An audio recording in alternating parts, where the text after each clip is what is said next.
What's up, guys?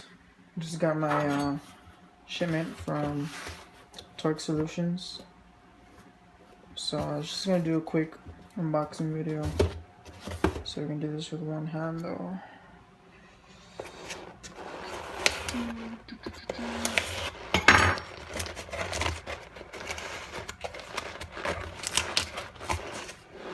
Sorry for moving a lot.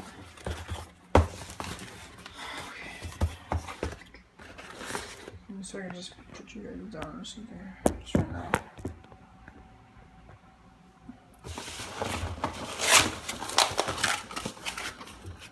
Everybody loves that foam, huh?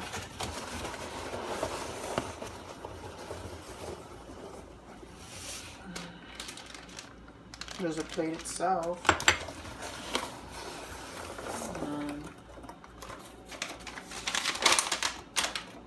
It's a Torque Solutions short shifter plate.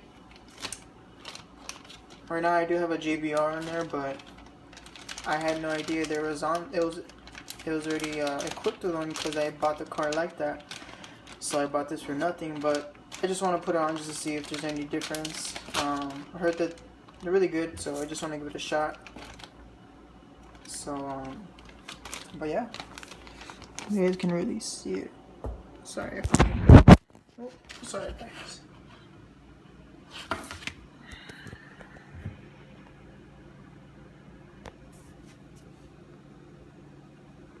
And I saw that he already had the previous owner already had a weight on there, so I'm just gonna install this one. I'll let you guys know how it goes, and then I'll do another update.